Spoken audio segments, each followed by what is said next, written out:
tentang ideologi yang pernah dianut oleh negara Indonesia. Nah, waktu itu Indonesia pernah menganut 3 ideologi. Yang pertama adalah ideologi komunisme, kemudian Indonesia juga menganut ideologi liberalisme, dan saat ini Indonesia menganut ideologi yaitu ideologi Pancasila.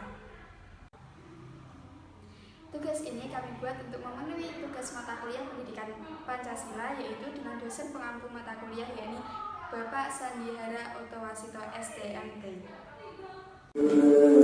Dari penjelasan tadi, di sini kita akan membahas mengenai kekurangan dan kelebihan ideologi yang dianut oleh negara Indonesia. Salah satunya ideologi Pancasila.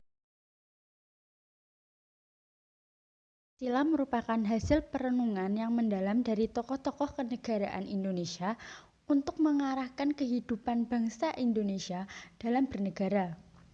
Pancasila sebagai ideologi bangsa Indonesia adalah hasil karya bangsa Indonesia sendiri, sejajar dengan ideologi-ideologi besar lainnya di dunia, bahkan memiliki keunggulan dibandingkan dengan ideologi lainnya. Keunggulan ideologi Pancasila. Yang pertama, ideologi Pancasila, sila pertama menjangkarkan sekaligus menjiwai sila-sila yang lain, berkemanusiaan, persatuan, kerakyatan, dan keadilan sosial. Dalam realitas yang pertama dan ultim, sekaligus memberikan orientasi yang lebih luhur dan transenden dalam diri manusia penghayatannya. Sila kedua Pancasila berupa prinsip kemanusiaan yang adil dan beradab, mau menunjukkan jalan tengah konsep tentang manusia yang lebih seimbang dan bijaksana sebagai tandingan dari kontestasi konseptual antara paham liberalisme dan kapitalisme. Sila ketiga Pancasila lebih unggul daripada konsep persatuan bangsa yang chauvinis atau fasis. Persatuan ras atau bangsa yang chauvinis atau fasis merupakan pemahaman persatuan yang sempit dan singularis, bahkan eksklusif. Prinsip persatuan Indonesia didasarkan pada penghormatan atas perbedaan dan keragaman, bukan hanya secara prinsipil namun juga secara real konkret. 4. Sila keempat Pancasila lebih unggul dibandingkan paham kerakyatan yang diusung baik oleh sosialisme maupun fasisme. Dalam pidatonya di depan sidang BPUPKI pada 1 Juni 1945, Soekarno mengatakan bahwa dasar itu ialah dasar mufakat, dasar perwakilan, dasar permusyawaratan. Negara Indonesia bukan satu negara untuk satu orang, bukan satu negara untuk satu golongan walaupun golongan kaya, tetapi kita mendirikan negara semua buat semua, satu buat semua, semua buat satu. Saya yakin bahwa syarat mutlak untuk kuatnya negara Indonesia ialah permusyawaratan perwakilan. 5.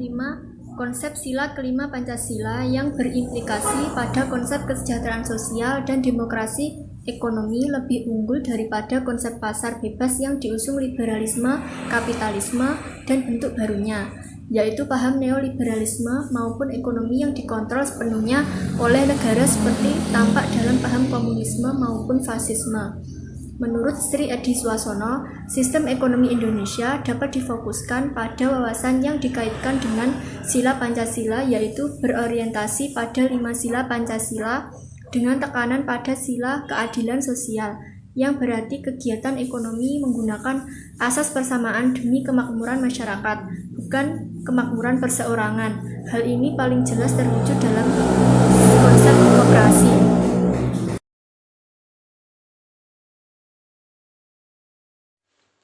Kelebihan ideologi Pancasila. 1. Mencakup nilai positif yang diambil dari berbagai ideologi. 2.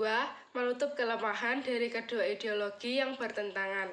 3. Ekonomi yang menyangkut hidup orang banyak yang dikuasai oleh pemerintah sehingga tidak mengorbankan rakyat. 4. Bersifat fleksibel yang artinya mengikuti zaman. 5. Memiliki sifat yang positif dalam ideologi. 6. Membela rakyat. Kekurangan ideologi Pancasila. Yang pertama, terlalu ditinggikan atau berlebihan. Yang kedua, kelemahan Pancasila dibandingkan ideologi-ideologi lain sangat sulit untuk dicari. Karena Pancasila sendiri mengambil segala hal positif yang ada dalam setiap ideologi yang ada. Untuk bangsa Indonesia, Pancasila memang sudah tepat apabila dijadikan sebagai ideologi bangsa. Hanya saja cara pengalaman bangsa kita saat ini terhadap Pancasila sudah salah kaprah. Segala sesuatu yang menjadi makna atau nilai Pancasila tersebut seolah-olah akan sudah tidak ada lagi. Dan praktek untuk mengamalkan nilai-nilai Pancasila lama-kelamaan memudar. Yang ketiga, dapat menimbulkan tafsir yang berbeda-beda.